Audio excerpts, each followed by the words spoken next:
తెలంగాణ జాగృతి అధ్యక్షురాలు కవిత ఎవరు టార్గెట్గా పావులు కదుపుతున్నారు? బతుకమ్మ ఉత్సవాలకు తన తండ్రి సొంత గ్రామాన్ని వేదికగా ఎందుకు చేసుకున్నారు? చింతమడక నుంచి తన సెకండ్ ఇన్నింగ్స్ను స్టార్ట్ చేయనున్నారా? ఇంతకు కవిత చింతమడక వ్యూహం ఏమిటి? ఈ అంశంపై రాజకీయ వర్గాల్లో జరుగుతున్న చర్చ ఏంటి? What's the story?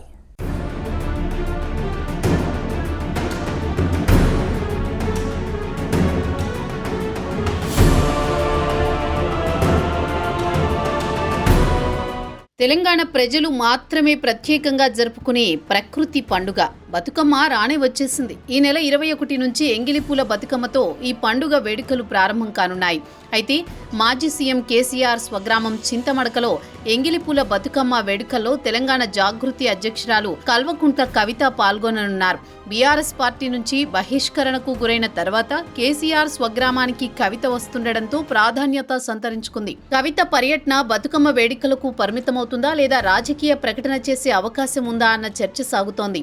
ఈ నేపథ్యంలోనే కవిత చింతమడక పర్యటన సిద్దిపేట నియోజకవర్గంతో పాటుగా రాష్ట్రంలో హాట్ టాపిక్ గా మారింది. ఈ సందర్భంగా తెలంగాణ జాగృతి అధ్యక్షురాలు ఏం మాట్లాడతారో అని అందరిలో ఆసక్తి నెలకొంది.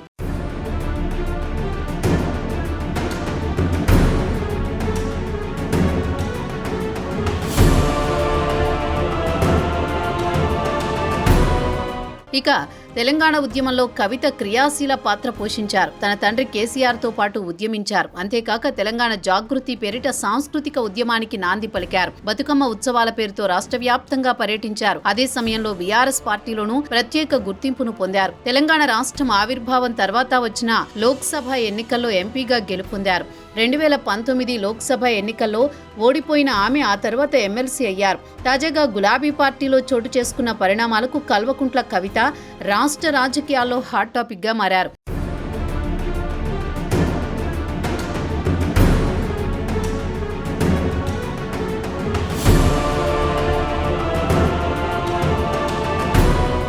బీఆర్ఎస్ పార్టీ 25 ఏళ్ల రజతోత్సవ సభపై తన తండ్రి కేసీఆర్ కు కవిత లేఖ రాశారు.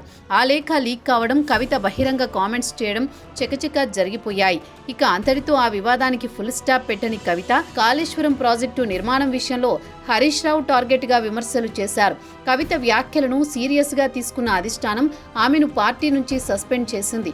ఇక కవిత సైతం బీఆర్ఎస్ పార్టీకి ఎమ్మెల్సీ పదవికి రాజీనామా చేశారు. దీంతో పొలిటికల్ గా కవిత ఏం చేయబోతున్నారనే చర్చ మొదలైంది.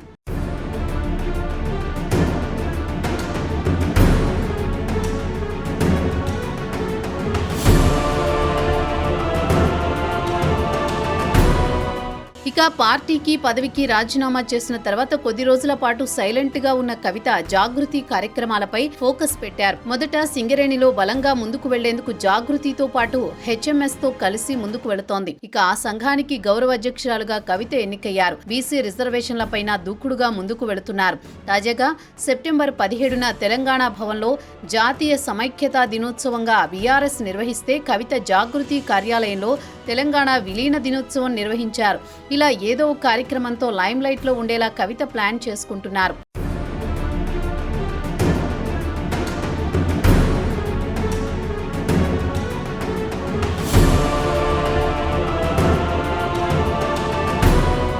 ఇదిలా ఉంటే త్వరలోనే బతుకమ్మ ఉత్సవాలు ప్రారంభం కాబోతున్నాయి. దీంతో బతుకమ్మతో స్టార్ట్ అయిన తన పొలిటికల్ కెరియర్ తిరిగి ఆ కార్యక్రమాలతోనే సెకండ్ ఇన్నింగ్స్ ను స్టార్ట్ చేసేందుకు కవిత ప్లాన్ రెడీ చేసుకున్నారు.